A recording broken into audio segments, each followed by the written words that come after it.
Hello, and welcome to The Normal Intuitive. My name is Nancy, and we are at podcast number 10. For those of you tuning in, once again, thanks so much for hanging around with me. Don't forget to rate and subscribe, because by rating and subscribing, you're bringing up those views to help me reach other people. And if you are one of those people that I'm reaching for the first time, first of all, I want to say thank you so much for tuning in and checking out this podcast. My name is Nancy, and I am the Normal Intuitive because despite being a psychic medium, I really am quite normal, and this podcast is kind of a good balance between talking about motherhood and, how ordinary the rest of my life is, and then we also touch on the spiritual points of what I know from being a psychic medium. I have 2 children and 1 in spirit. I've been married for over 10 years, and when I am not doing readings, I am a stay-at-home mom. I do readings professionally over the phone and in person over at one-question.net. You can find me on my Facebook page at facebook.com/one question at a time. That's one spelled out. And over on Instagram at the number 1 question at a time. And I start all of my podcasts with a mom confession.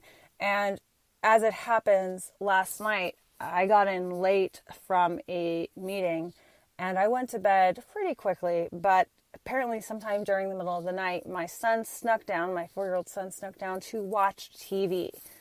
And my daughter happened to hear it. I was so tired from being out late that I did not. And of course, she told on him this morning. And when I asked him, he said he indeed was watching when no one was awake, and he had the volume set to 1. So my son gets up, and I told him, well, why didn't you come to bed with me? And he said, no, I wanted to watch TV. So I have taken away TV, although I did watch The Bachelorette today, and he did watch it with me. So I said that he could watch The Bachelorette with me, but that was it, because I was not giving up the first episode of The Bachelorette because I told my son no TV. So that's where I draw the line, is I needed to watch Hannah's first episode. If you're a Hannah fan, that's awesome. I think she's great. I think she's very real. And it's funny to watch someone, because I think that's how I would kind of be if I was on The Bachelorette. I would be so awkward, and I'd be like, is this where my hand is supposed to go? So anyway, yes, I've taken away TV because my son finds it acceptable to sneak down in the middle of the night and watch. And so today on the podcast, I kind of want to continue from where we ended off last time with hashtag end the stigma. If you haven't listened to my previous podcast, I think I just accidentally said codcast, which makes no sense. My previous podcast on hashtag end the stigma, we were talking about depression and how we need to be more open about our depression so that it can be commonplace and we can make it commonplace. I think way too many people are committing suicide, and way too many people are getting addicted to drugs and alcohol because there is such a stigma with being quote unquote depressed. There's such a stigma with having a seasonal affective disorder or bipolar or anxiety. And instead of being outright and being honest with how we're feeling, we bottle it up, and nothing ever good happens when we bottle things up. And I think a lot of that stems from childhood and what we learn, children learn from example, and we take that into adulthood. And I've been reading Anne of Green Gables to my daughter, the whole version. We read the truncated version, and it was not as good as the original Anne of Green Gables. So I bought this huge, thick, it's like 600 pages, 700 pages, like 500 pages.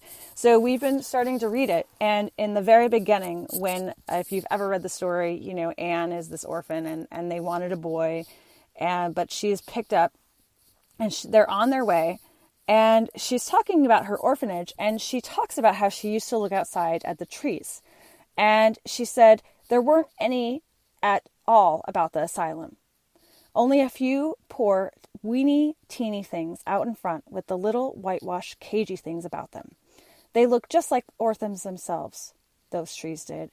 It used to make me want to cry to look at them. I used to say to them, oh, you poor little things, if you were out in a great big wood with other trees all around you and little mosses and June bells growing over your roots and a brook not far away and birds singing in your branches, you could grow, couldn't you? But you can't where you are. I know exactly how you feel, little trees.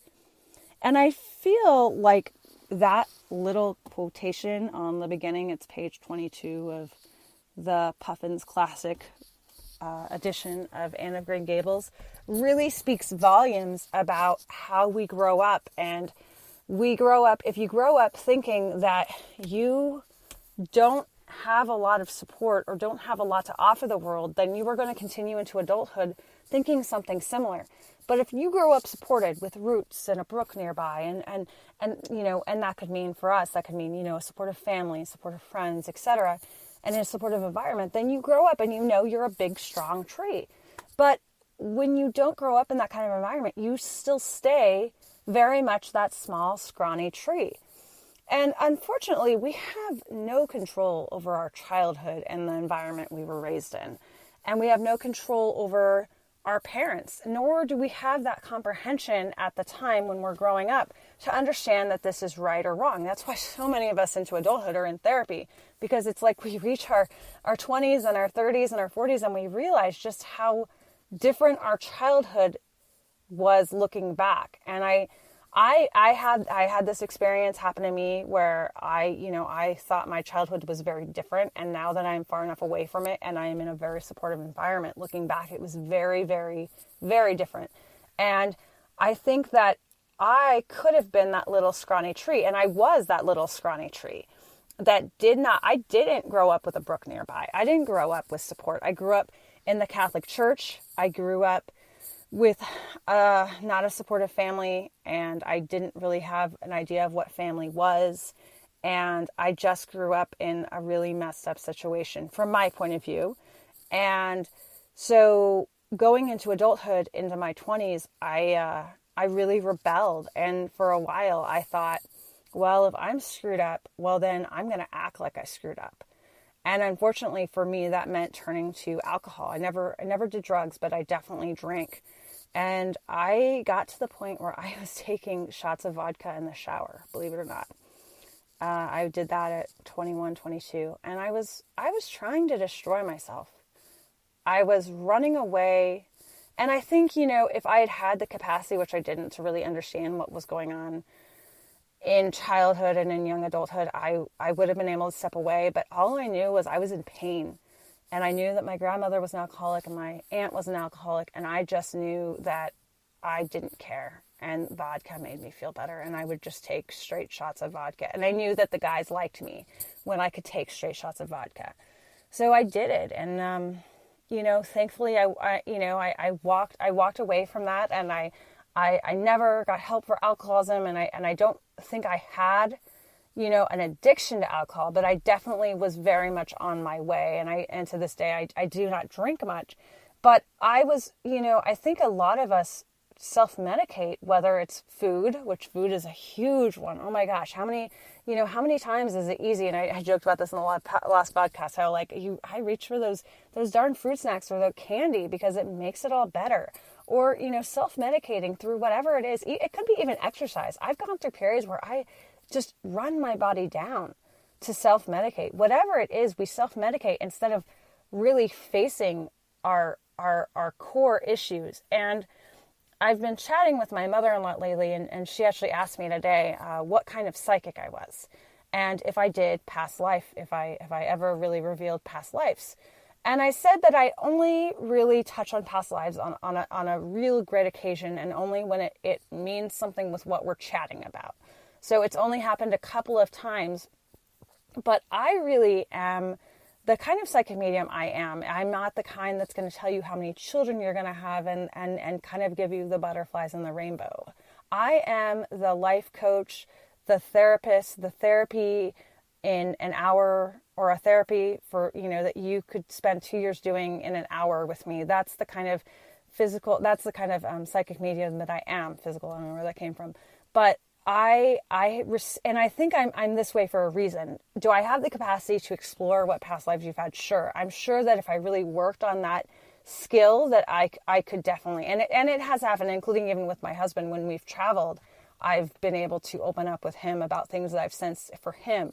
But ordinarily when I'm doing readings with you, unless it has something to do with something you're struggling with now, which it could very well be, it's not going to come to me. And instead, I really feel like God and the universe uses me to help you. I am the one that's going to get to the root of the problem. And maybe I'm not, but I feel like God uses me in that way. I don't ever want to say that I'm going to be able to fix anyone, but I do believe that God does bring people to me, bring you to me if you've done a reading with me, to really touch on the issue that you've been avoiding. And I think I can be empathetic in that way because there have been so many issues that I have avoided in my life. And I have self-medicated in so many different ways at so many different times that I feel like I relate to each client in a little different way.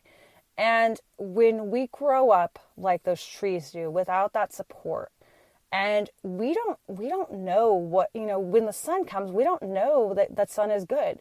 And you hear that, with women attracting the wrong kind of men. And, it's because, why aren't you picking good men? Because you don't know what a good man looks like. If you haven't had the example of a brother or an uncle or a father or a priest or a minister or any other, if you don't have examples of what a good, respectable man or woman is, then you're not going to look for that in a partner. And it's, and it's frustrating because it's hard, again, for us to see it when we're not taking a step back from it. I know I've been married once before, and I know my first husband was, he was the most irresponsible person that I could have picked in a mate. And I was pretty darn irresponsible myself as well at the time. And I'm not speaking bad of him because it was what both of us were, and he has since, gone on and changed his life, which I'm very happy for him. But I picked someone really to make my parents mad. I picked someone that I needed help, and I was crying out for help. And so I was rebelling, and I got married in Vegas, which I think you should always, I think Vegas is that type of town where renew your vows in Vegas. It's if you just want to kind of flip off the world, that's the place to get married, because that's what everyone is really doing. They're all running away from something in Vegas, and they're all trying to find something they're not looking for. When you're gambling, that's another self-medication.